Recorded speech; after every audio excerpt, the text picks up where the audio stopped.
Welcome to She Persisted. I'm your host, Sadie Sutton. Every Friday, I post interviews about mental health, dialectical behavioral therapy, and teenage life. These episodes break down my mental health journey, teach skills to help you cope with life, and showcase testimonials from individuals, including teens just like you. Whether you've struggled yourself or just want to improve your mental fitness, this podcast is your inspiration to live a life you love and keep persisting. This week on She Persisted, it's being able to look back on your high school experience and say, I'm proud of that. Like, I did that. I feel happy with everything I built here, whether it's your relationships, how you've grown as a person, as a student, the skills you've gathered along the way, the lessons you've learned. That's what makes high school successful, is for you to look back and be proud of what you've done. It's not your grades, your GPA, it's none of that. This week's DBT skill is the ABC skill. This is an acronym that stands for Accumulate Positives, Build Mastery, and Cope Ahead. I'm going to break this down super quickly, but I'll link more information in today's show notes. So, accumulate positives, intentionally planning moments of joy, whether it's waking up and drinking your favorite cup of coffee, having lunch with a friend, watching a movie or a TV show that you love. The key is to plan these things in advance, and the impact that it has on your emotion regulation is that when we experience these lows in our emotions, when we experience these down moods, you no longer jump into that headspace of I have nothing going for me, everything sucks, because you've intentionally accumulated these positives within your life. Next letter, building mastery. Again, pretty simple. Building mastery over a skill, whether it's a sport, an activity, podcasting, improving your ability and competency in an activity. It increases your sense of pride, it increases your sense of purpose and capability, and it really boosts your self-esteem. Also gives you a great outlet to express your emotions. It brings you a sense of purpose, energizes you. Another great way to regulate emotions. And the last letter, cope ahead. This is intentionally planning for an event that might cause a distressing emotion. So say you're coping ahead for the first day of school this next year. You're going to walk through mentally who, what, when, where, why, how, all of the details, what emotions might arise, worst case scenario, what you're going to do if these different things happen, so that when you get to that situation, you're not bombarded by all of these things that you weren't prepared for. You are emotionally ready to cope and dive into the situation and be your best self. So that's the ABC skill, super versatile. Anyone and everyone can use this skill, and it's one of my favorites. Hello, we are back. I know last time I said I was back on the podcast grind. It's been another week, but we're here. We are ready to go, and I have so much good stuff in store for you guys. I'm feeling so motivated, and just a huge sense of purpose with the podcast and all the episodes that are going to come out, and up-leveling this content and making it better for all of you guys. So I'm just super, super excited for what's to come on the podcast. Things that have been happening in my life.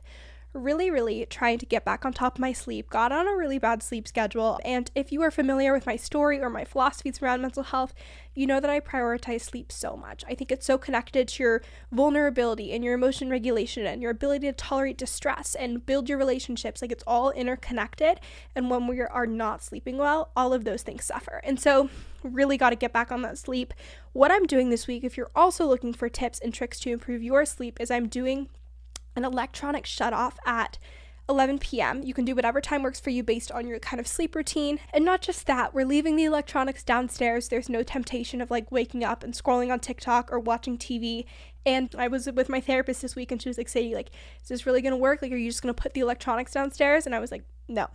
So we've deleted all of my streaming apps. There's no Hulu, there's no Netflix, there's no HBO Max, there's no YouTube. They're all gone. And it's honestly been feeling good just to kind of have that detox, and at the same time my sleep is still struggling. I think my body is still on a weird schedule because I have been reading an entire book before I go to bed, and it's not like a hefty book, right? But I'm like reading through an entire romance novel for 4 to 5 hours before I can fall asleep. It's terrible. So updates next week. Really trying everything and anything to improve my sleep routine, because this is not sustainable. This is not the goal. Not trying to be super reading every single night. It's a bit of a disaster, but that's where I'm at right now.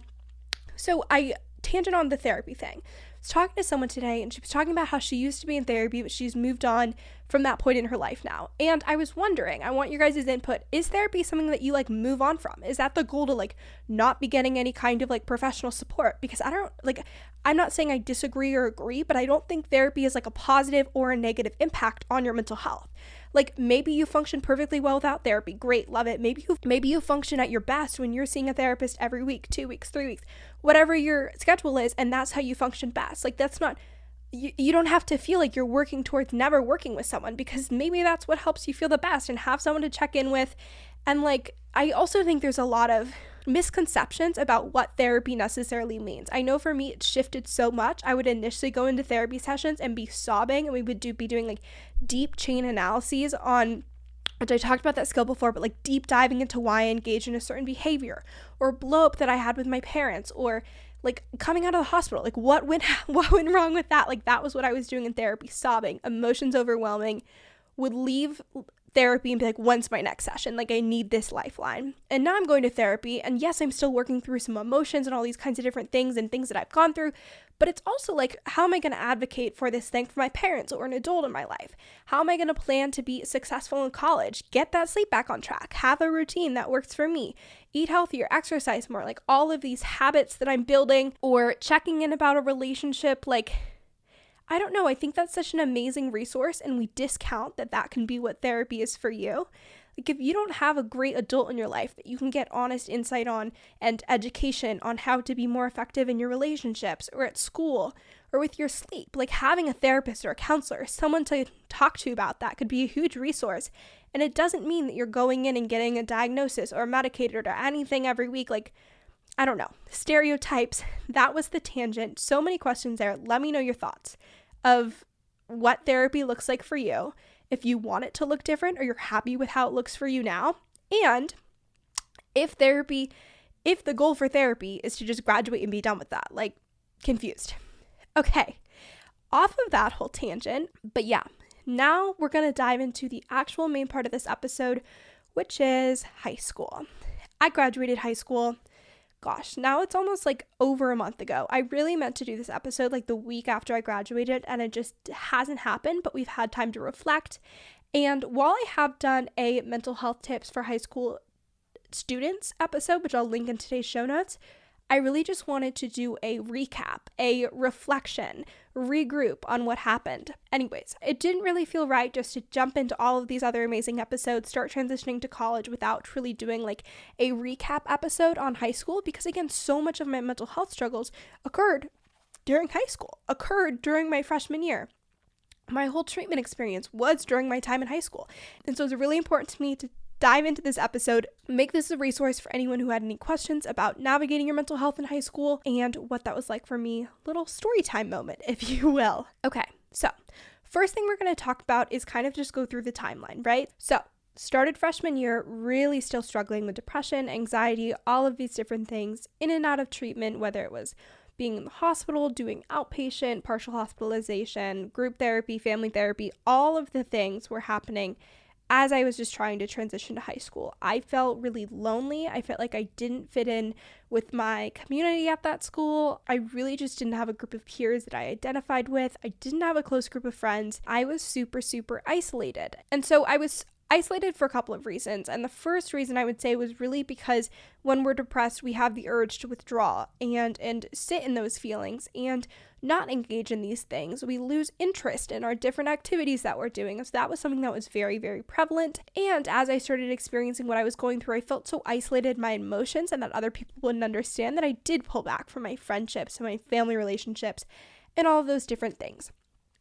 I ended up taking a medical leave of absence during the second semester of my freshman year and did residential for 4 months at 3 East McLean Hospital, and that's when things really changed. I went from being severely suicidally depressed, struggling with every single aspect of my life, whether it was getting up, having a relationship, not feeling depressed 24/7, to coming out on the other end, not waking up every single day depressed, not struggling with suicidal ideation, just monumentally huge shifts in my mood, in my emotions, in my relationships. And that was due to a lot of work with DBT, skills education, working in a relationship with my parents, really understanding what was going on inside my head, like when I was experiencing anxiety, that thought was, the emotions were valid, but the fear wasn't justified. And so I could let that thought kind of go instead of following it down a spiral and making myself more anxious. So tons and tons and tons of work like that, group therapy, family therapy, all of the things while I lived there for 4 months. And my sophomore year, I went to a therapeutic boarding school in Montana, continued to maintain that progress because, again, I'd done such a 180. I went from being severely depressed, severely struggling, to kind of being okay for the first time in years. And so to just immediately go back to the original environment when I hadn't had a long time to kind of sustain that relationship with my parents, maintain these new habits I was building, like having a good sleep schedule, having a good diet, getting outside, building friendships. It could have, I very well could have relapsed into those feelings of depression and anxiety and all of those different things. So continued to maintain that progress. I made up a lot of different school credits so that I was on track while I was at the therapeutic boarding school.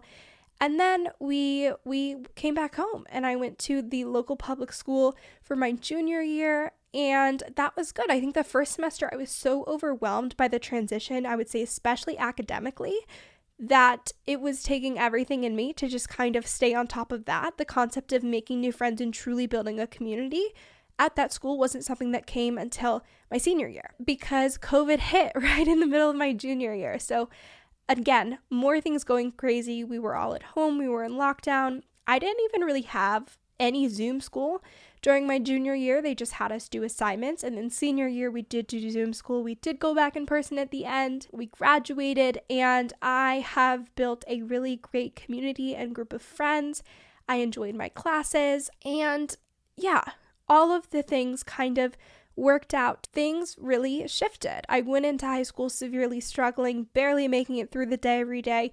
Everything was draining and overwhelming. And then coming out the other end of high school, really having what would be like a normal high school experience and no longer having my life consumed by all these emotions and things that I was juggling at the. So a couple of other things that I just wanted to touch on before I dive into all the questions that you guys asked. The first being that high school is really not the end all be all. Like I said, I didn't do the second semester of my freshman year. Still got into college. I definitely got a very bad grade in my calculus class senior spring.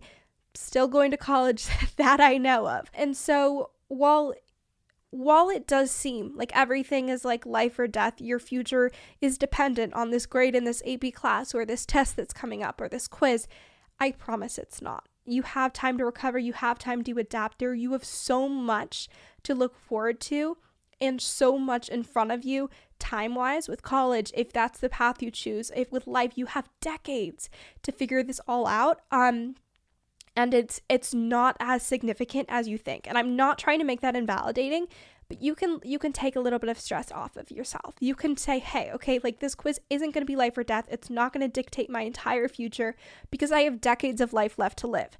And things will change. People are understanding.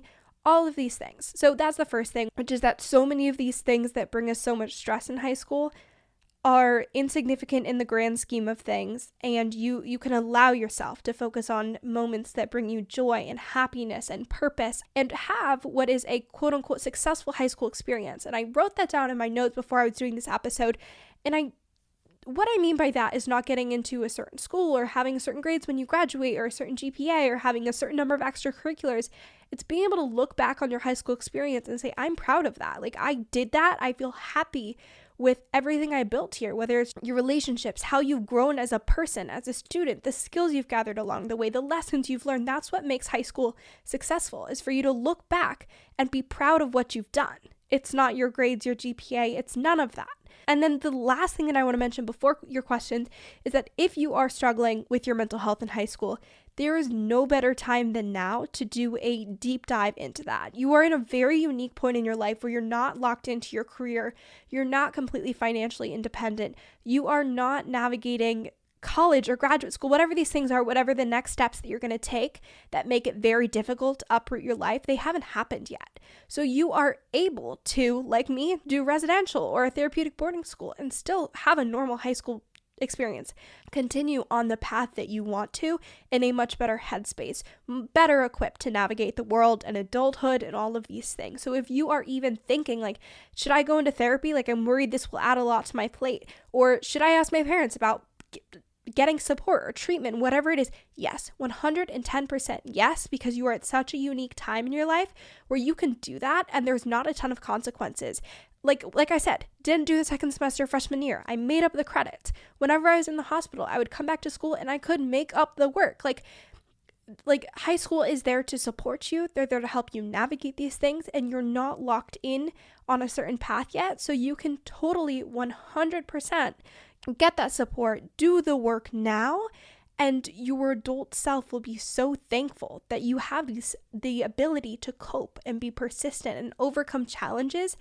And these are skills that a lot of adults don't learn for a long time. So that is my last thing, teen counseling. I cannot tell you guys how many DMs, texts, emails I get from teens, parents, even friends asking, how can I find a therapist? How can I enroll in therapy? How can I find a therapist for my teen? How do I tell my parents I want to go to therapy? That's why I'm partnering with Teen Counseling. Teen Counseling is an online therapy program with over 14,000 licensed therapists in their network. They offer support on things like depression, anxiety, relationships, trauma, and more, and it's all targeted at teens. They offer text, talk, and video counseling. So no matter what level of support you're looking for, they got you. You're going to go to teencounseling.com/shepersisted. You'll fill out a quick survey about what your goals are for therapy, whether that's improving your mental health during the pandemic, working on your relationship with your parents, improving self-esteem, whatever it is, they'll match you with therapists that fit your needs. You'll enter your information and your parents' information. Your parents will get a super discreet email saying your child is interested in working with a licensed therapist at teencounseling.com. They head to the website, learn a little bit more about the program, and a preview to work with a therapist. And from there, you can meet with that therapist on a frequency that works for you. This is a great way to dip your toe into the therapy world and get support when you need it without having to go into an office, meet with a therapist, meet with a stranger, and go through all of that for the first time. So you can go to teencounseling.com/shepersisted. Again, that's teencounseling.com/shepersisted to get started today. So questions that you guys asked. The first question was how to know which clubs to join and how to find your interests. Literally explore them all. You're going to go to the clubs fair. You're going to look at every single table.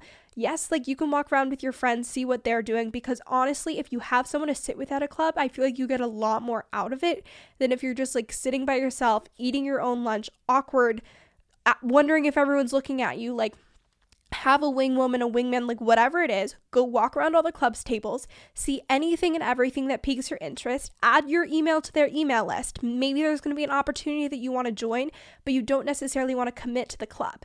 Here's the other thing. You can also sign up for a lot of clubs and then end up committing to like 2 or 3 or however many you want to. I'm not saying sign up for 12 clubs, put those all on your resume. That's not the advice here. I'm saying sign up for a lot of clubs, go to 1 or 2 meetings, see which ones you really enjoy and are passionate about, and then from there, you figure out where your interests lie, which ones you want to be more involved in, which ones you want to put more hours into, maybe take on a leadership role. So really just trial and error, try everything, be curious, add your name to the email list, keep an eye out for what events they're putting on, all of those things. Also, if there's any opportunities where they're like, we need volunteers to like hand out flyers or put things up, be like, yeah, like that's not going to take a lot of your time. You might meet someone new, you might get involved in something that you end up really enjoying, so do it. Say yes. The next one is how to stay out of sticky situations as a freshman.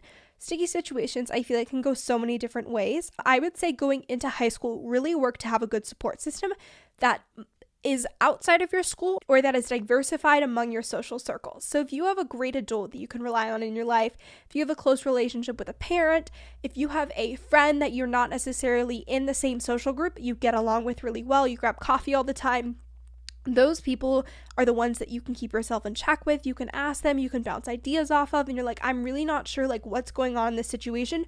What do you think? And then they'll give their insight and you're able to totally check yourself, get insight without worrying about being rejected or judged by this other social group that might be involved in this quote unquote sticky situation. So my advice there is to have a support network of wise, like-minded individuals who share your values and you can lean on, check in with, and ask them questions to kind of check yourself on what you're doing, what you're involved in, and what they think about it. Next one is balancing having a job and schoolwork. For this one, I would definitely put it on a calendar. And not everyone works this way. I totally get it. I'm sure you can take different like ideas from this concept and then apply it to your situation. But what I would do is map out all of your commitments for school and for your job. So say that you have school 5 days a week, you're working 2 to 3 days a week, mark your shifts on your calendar, mark your school hours, mark when your clubs are meeting, mark when your sports are happening, all of that kind of stuff. And then You're going to see, where do I have room to do schoolwork? Maybe it's after dinner. Maybe it's before dinner. Maybe I can actually squeeze it in during this free period or on the weekends. And you're really going to have to optimize your time well. If you want to balance being engaged and active in school while also having a job, it's really, really important to have good time management, because you don't really have the luxury of spending 12 hours a day on TikTok. Like, there's not enough hours in the day, and your mental health will struggle if you're not giving yourself time to relax and rest. So I would say schedule everything out, see when you have time to do schoolwork, and really optimize your time so that you're not spending every free moment doing schoolwork, and make sure that you're prioritizing your self-care, your time to rest, your sleep schedule, so that you have enough energy and motivation to put into these different commitments. And I did get another question, which was tips for balancing / prioritizing extracurriculars, sports, passion projects, club, etc. I would do the calendar thing and making sure that you're getting enough rest and relaxation so that you can still engage in these activities. If you find that you're feeling stressed and your mental health is struggling, then we get into prioritizing. And from there, I'd really go for what makes you feel the happiest, brings you the most joy, a sense of purpose, because those are the things that will give you the most longevity. Maybe you feel like having this club on your list will help you get into college, but you absolutely hate it. Your ability to put time into that activity and not feel mentally drained is going to be very minimal. But you have this club that you could work on outside of school for hours at a time. I honestly think that's a better investment, because you'll be able to show your college how deeply passionate you are about this thing, how much time you've put into it, these skills you've been able to gain, these people you worked with to pull off this project. And I think that's much more powerful than checking a box and being on the roster for a club. So I would say figure out which ones energize you the most, bring you the most joy, make you happy, and then organize your schedule around that. You're going to optimize to go to those events, those commitments, and then if you have the mental bandwidth to go to the other clubs, the other commitments, you're going to do that, but you're going to take things off your plate that are truly draining your energy and taking a toll on your mental health. And the same thing goes for relationships too. If you're spending 3 hours a week on the phone with a friend who's constantly like seeming in crisis and it's really impacting your mental health, take that out of your schedule. You're like, I'm sorry, I'm really stressed, I'm studying for a test, like I can't do this. And you're slowly going to start to distance yourself, or you're going to be straight up and be like, hey, like I'm really sorry, like I'm here to support you as a friend. And for my own mental health, I can't be spending 3 hours a night on the phone with you every single week. Like that, it isn't working for my mental health. So if you want to go grab a coffee next week and check in, or if you want to watch a TV show together and talk about it and use that as a distraction from what you're going through, I'm happy to do that. I'm here for you. And for my own mental health, I'm going to need to take a step back. So take that out of your schedule too. Things that are making your mental health struggle, you're going to deprioritize those. And if it's schoolwork, if it's things that have to be done, don't deprioritize those. Balance them with self-care, with things that you love, mix some other distractions in there. But when it's things you can afford to lose, take them off the to-do list if they're really truly making you struggle. I got 8 tips for maintaining your sleep schedule. I did talk about doing a little TV technology detox in this intro, so that's one tip. The other things I'm going to do in rapid fire and link a whole episode on my sleep hygiene tips in the show notes. The first thing is to be really consistent. You want to be going to bed and getting up at around the same time every single day, even on the weekends. So maybe you're going to bed at 11, waking up at 8. You're going to stick to that. You're going to avoid screens like an hour before bed. You're going to read before bed if you like doing that. If not, you're going to maybe do a little meditation moment. You're going to avoid eating or exercising like an hour before bed. If you find yourself laying in bed and you're like hungry, go eat an apple, go drink some tea, something like that, but avoiding caffeine, avoiding really sugary, carby foods right before you go to bed, because that'll also give you more energy and make it more difficult to go to sleep. You're going to try and get outside and get exercise throughout the day so that your circadian rhythms can actually see the sun and be like, okay, it's daytime, so we're awake now and we're going to go to sleep tonight. Exercise will also help make you more tired at night so that you can fall asleep. I feel like that's most of the things that are helpful to mention. If you're finding yourself laying in bed for like 4 hours staring at the ceiling and can't fall asleep, you're going to get up, you're going to go sit in a chair, you're going to sit on the floor, you're going to get out of your bed, you're going to read a book in low light that's not emotionally engaging, you're going to listen to a sleep meditation, you're going to do some deep breathing until you start to feel drowsy, and then you're going to go back to bed rather than just staying in the same environment, because you're working to maintain your bed with when you're sleeping. So on that note, also do nothing in your room or in your bed other than sleep, and your body will start to associate it with sleeping. It'll start to wind down, feel drowsy, feel tired when you go to your room, and I promise that helps so much. So, hope that was helpful. I'll link the other episode down below. How did you keep a healthy balance between your work life and your social life? I feel like this was honestly way easier during COVID because you couldn't really socialize that much anyways. But I feel like figuring out what the priorities are for you. If you are really passionate about your work or that's important to you, you want to keep your job, you're going to prioritize your shifts and you're going to set boundaries with your friends. If for you, it's more important to prioritize your social life, then you will work your work schedule around your social life and you'll advocate to your boss and be like, hey, I really can't work Saturday nights until 11 p.m. And instead you focus on these friendships because these friendships build you up. They help you improve your mental health. So yeah, I would say setting boundaries on whichever one you feel like is taking energy from you and draining you and isn't a priority, and not running yourself ragged with either of them. If you find yourself working like multiple shifts and then going to hang out with friends until crazy late hours and then getting up for school the next morning just to try and balance everything, like stop that. Why? Yes, you want to have these relationships, you want to build these relationships, you also want to have the job, and you also want to be working at school. But there's a way to more effectively balance those and make your interactions more meaningful and optimize your time at school to do more homework. So that's my tip for that is really optimizing your time within all those three so you don't burn yourself out. What classes do you wish you didn't take? AP Chem was so freaking difficult. Calculus was also really hard, and I'll give myself some grace there because it was completely virtual and it was difficult to stay motivated with COVID and difficult to understand lessons. However, I encourage you to choose classes that you enjoy and that you're passionate about, and not just because you see your friends taking them or you feel like it's the right thing to do for college.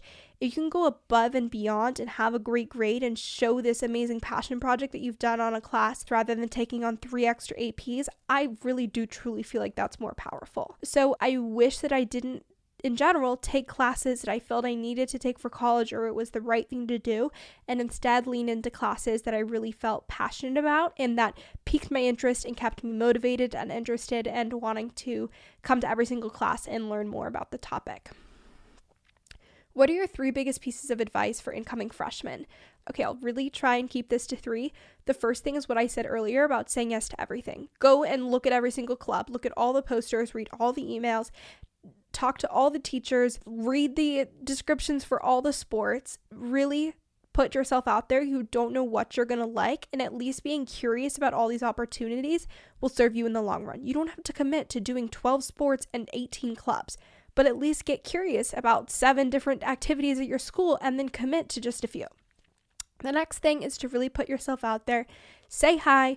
Go up to someone, say hello. I don't know when the shift took place, but I went from someone who would never say hi or go out or do something that would possibly be embarrassing in a social environment to now whenever I need something in a public area, I'm like, hey, can you do you know where this thing is? Or I'm sorry, do you know what time it is?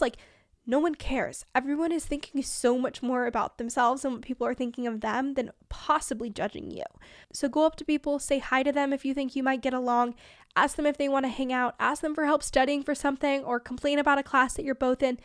Put yourself out there socially and you might just find your great group of friends.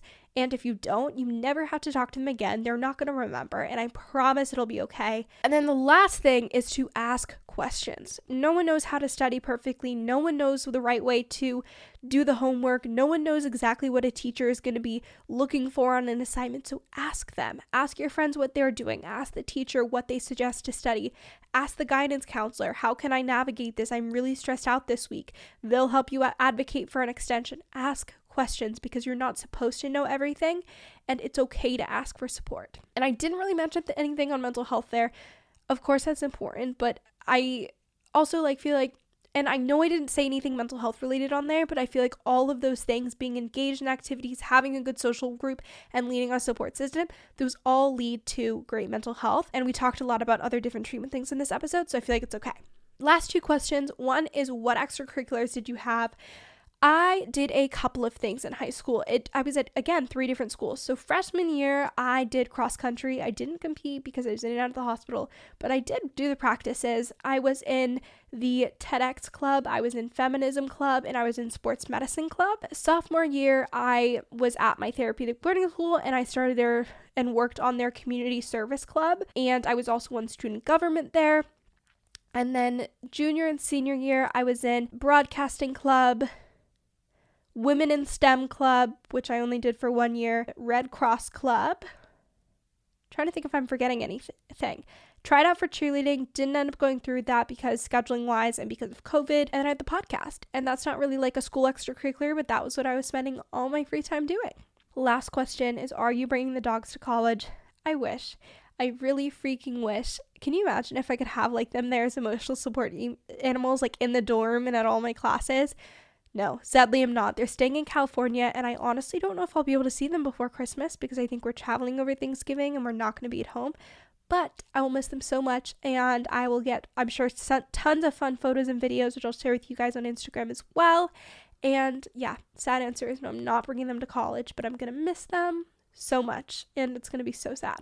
Okay, so that is the episode. That was my high school recap, and really just like cliff notes is that things don't matter as much as you think they will. Try everything, be curious, be social, all of the things, and it will all be okay. So yeah, with that being said, I hope you enjoyed this week's episode of She Persisted. Be sure to leave a review on Apple Podcasts. Show me you listening on your Instagram stories. Tag me. I will repost and give you a little shout out moment. And share with a friend or a family member that you think would enjoy this episode. It really helps the podcast. It helps me. And send me a DM. Tell me your thoughts on this episode. If you had any more questions, I'm always here. You can either DM me on Instagram, like I said, at She Persisted Podcast. Send me an email to inquiries@shepersistedpodcast.com. I'm here. I'm accessible. I want to support you. So yeah, I hope you enjoyed this episode. I hope you're having a great day, and I will see you next Friday.